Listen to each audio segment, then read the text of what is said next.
ठाकरेंचं भाषण झालं शिवतीर्थावरती, त्यावेळेस देखील औरंगजेबचे मुद्दे असतील, इतर देखील प्रश्न त्यांनी मांडले. पाहायला गेलं तर औरंगजेब कबर आहे त्या ठिकाणी त्याला गाडलं असं लोकांना दिसलं पाहिजे, असा बोर्ड लावा असं देखील ते म्हणलं. तुम्ही पण तोच विषय मांडला होता, कुठं शौर्याचं प्रतीक आहे आणि ते देखील त्यांचं म्हणणं, भाजपचं म्हणणं आहे आणि बजरंग दलाचं की ती कबर उखडून काढावी.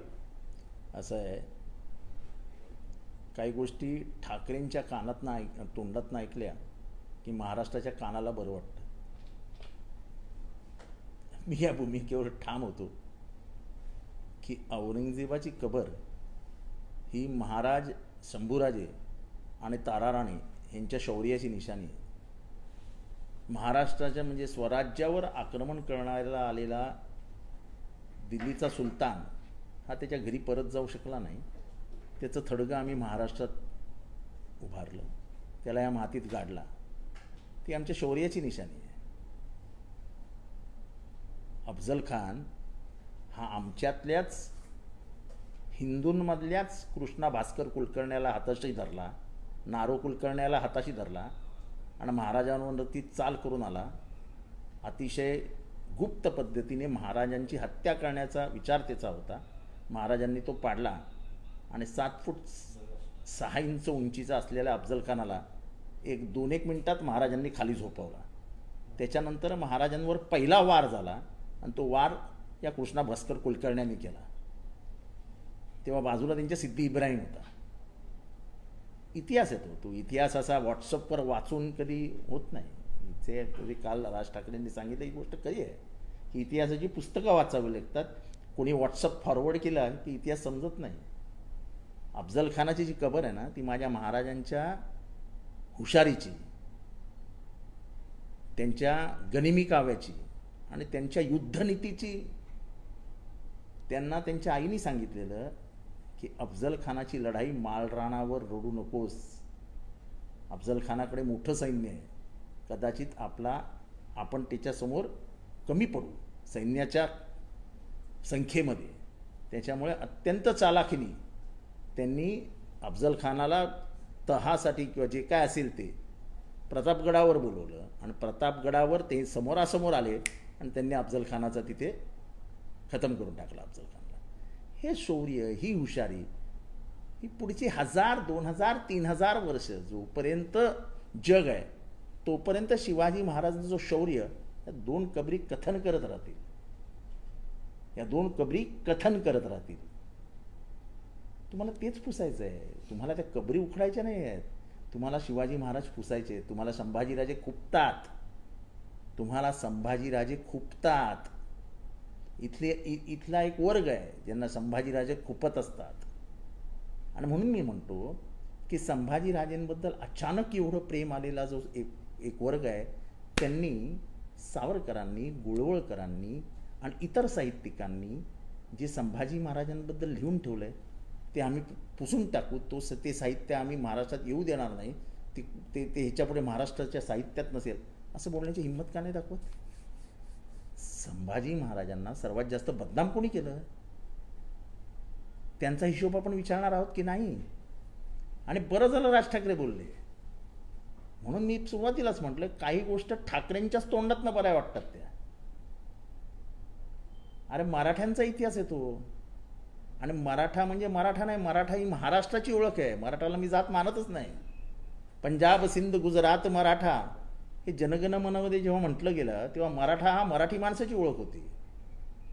यशवंतराव चव्हाणांना विचारलं महाराष्ट्र स्थापन झाल्यावर हे राज्य कोणाचं असेल, मराठ्यांचं की मराठी माणसाचं? तेव्हा यशवंतराव चव्हाण म्हणाले की मराठी माणसाचं राज्य असेल. मराठी माणसाची ओळख म्हणजे मराठा. मराठा ही जात आता ठीक आहे.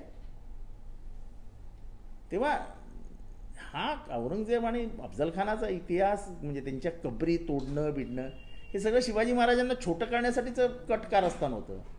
आणि ज्यांना इतिहासच माहीत नाही, ज्यांना छावा बघून संभाजी महाराज समजले, त्यांच्याबद्दल काय बोलायचं?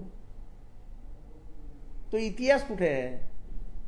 मग ते 5 जण त्या छावा पिक्चरमध्ये एक 2 मिनिटाचा शॉट आहे की 5 जणांना एका खोलीमध्ये असं दाखवलं, जागा दाखवली आहे, हत्तीच्या पायाखाली दिले. ते कोण 5 जण होते? इतिहासामध्ये काय नोंद आहे? तर ती नोंद अशी आहे की ह्या 5 जणांनी मिळून औरंगजेबाचा पुत्र जो संभाजी महाराजांचा मित्र होता अकबर, जो औरंगजेबाविरुद्ध बंड करून आला होता, ज्यांनी ठरवलेलं की आपण दोघं म्हणजे अकबर आणि संभाजी महाराज एक होऊन राजपूत सरदार दुर्गादास की तिघजण एक होऊन औरंगजेबाशी लढायला जाणार होते. या 5 जणांनी मिळून संभाजी महाराजांनी त्यांच्यावर जबाबदारी टाकली की तुम्ही अकबराशी जाऊन बोलणं करा आणि आपली पुढची लढाईची व्यूहरचना करा. या 5 जणांनी जाऊन अकबरालाच सांगितलं की तू कशाला संभाजी महाराजांच्या नादाला लागतो, तू आमच्याबरोबर ये, आम्ही संभाजी महाराजांना तुझ्या ताब्यात देऊन टाकतो, खेळ खतम, तुलाच ताबा देतो आम्ही मराठी या स्वराज्याचा. म्हणजे शिवाजी महाराजांनी स्थापन केलेल्या स्वराज्याचा ताबा मुघलाच्या पोराला देण्याचं काम कोण करणार होते? तर ते 5 जण. ते 5 जण कोण होते? त्या 5 जणांची नावं घेतात का कोण? त्या 5 जणांची नावं अनाजी दत्तो, बालाजी कावजी, अजून म्हणजे 5 जण मनुवादी, 5 जण स्वराज्याचे शत्रू, संभाजी महाराजांना मारण्याचा कट करणारे. आणि हे संभाजी महाराजांना सांगितलं कोणी? स्वतः अकबराने सांगितलं की अरे महाराज तुम्ही काय करताय, कोणावर विश्वास ठेवताय, हे 5 जण तुम्हालाच खतम करण्यासाठी माझ्याकडे आले. हा इतिहास आहे. तुम्ही इतिहास असा म्हणजे इतिहास पानापानावर लिहिला आहे. आणि बरोबर सांगितलं काल की इतिहासाच्या पुस्तकांमध्ये डोकं घालावं लागेल, व्हॉट्सअपवर जाऊ नका. कालच ते बोलले की संतोष देशमुखची हत्या ही मराठा विरुद्ध वंजारी नव्हती, ती पैशाच्या राजकारणातनं, हप्तेबाजीतनं, पैशाच्या ह्याच्यातनं झालेली हत्या होती. हे मी उघडपणाने बोलत होतो. मी वंजारी असून बोलत होतो की वंजारी विरुद्ध मराठा ही लढाईच नाही आहे. काही स्वार्थी लोक स्वतःचे गुन्हे लपवायला मी वंजारी आहे, वंजाऱ्यांना बदनाम केलं जात आहे. काय वंजाऱ्यांना बदनाम करत नव्हते. तुम्ही गुन्हे करायचे आणि जातीच्या मागे लपायचं हे योग्यच नव्हतं. आणि या दुसऱ्या बाजूनी संतोष देशमुख मराठा आहे, मराठा आहे, मराठा आहे, नाही, अमानुष हत्या होती ती, अमानुष हत्या. ज्या पद्धतीचे पिक्चर्स बाहेर आलेत, कुठल्याही माणसाला तो किती म्हणजे कोण जातीने कोणी असो त्याच्या डोळ्यात अश्रू आल्याशिवाय राहणारच नाहीत.